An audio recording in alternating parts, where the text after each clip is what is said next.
Tristesse, regret et surtout remords. Ce sont les sentiments que ressent Frieren au décès d'Himmel.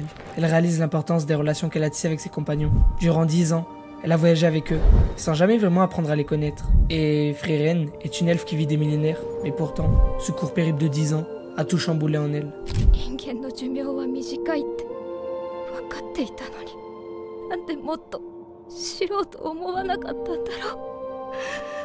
Frieren se distingue grâce à ses messages véhiculés comme l'importance des connexions humaines par exemple. Mais il y a un autre message dont personne ne parle, mais qui est tout aussi important et complémentaire. Et c'est tout simple, la liberté. Et tu te demandes peut-être d'où sort une telle ânerie? Eh bien, la raison est toute simple.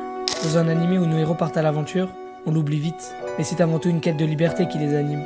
Et tout au long du voyage, Himmel et ses compagnons profitent de cette liberté. Frieren s'attache enfin à des humains.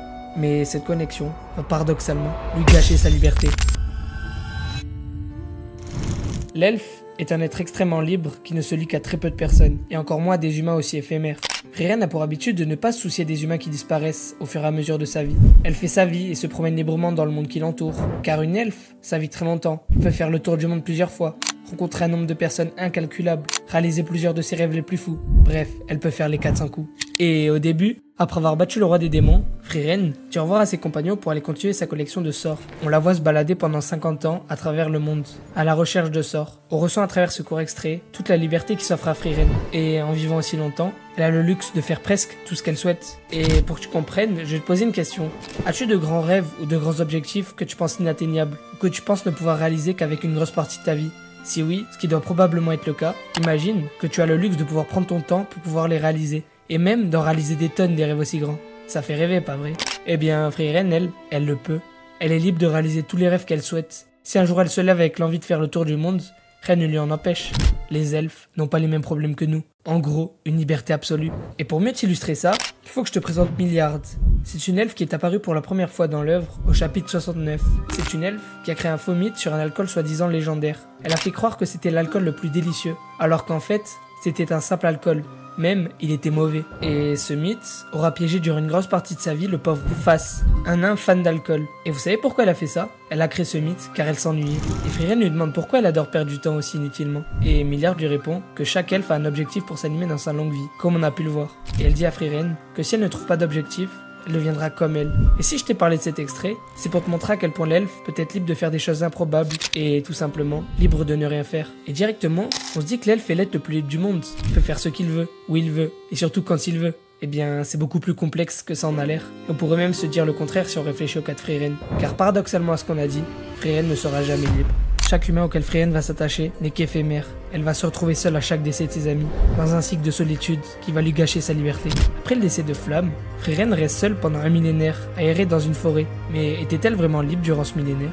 On pourrait se dire qu'être un elfe est une bénédiction. On pourrait faire un tas de choses dans notre vie. Mais en réalité, ça s'apparente plus à une malédiction. Car vivre si longtemps seul n'est pas un cadeau. Car on perd aussi l'importance des moments précieux et éphémères. Ok.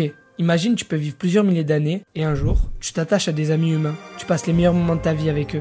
Mais un jour, tu comprends que ces humains ne sont pas comme toi et donc tes amis te quittent. Tu te retrouves donc seul. Et ceci se répète à chaque autre ami que tu te fais. Dans ces conditions, es-tu vraiment libre?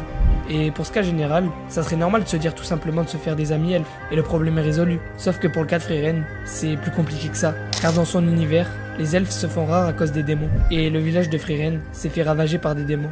Avec tous ces arguments, on peut se dire que l'elfe n'est pas du tout la créature la plus libre qui soit. Eh bien, si tu pensais ça toi aussi, eh bien tu as tort. Car contrairement à tout ce que je viens de te dire, Frieren est l'être le plus libre du monde. Et sa solitude en est la grande preuve.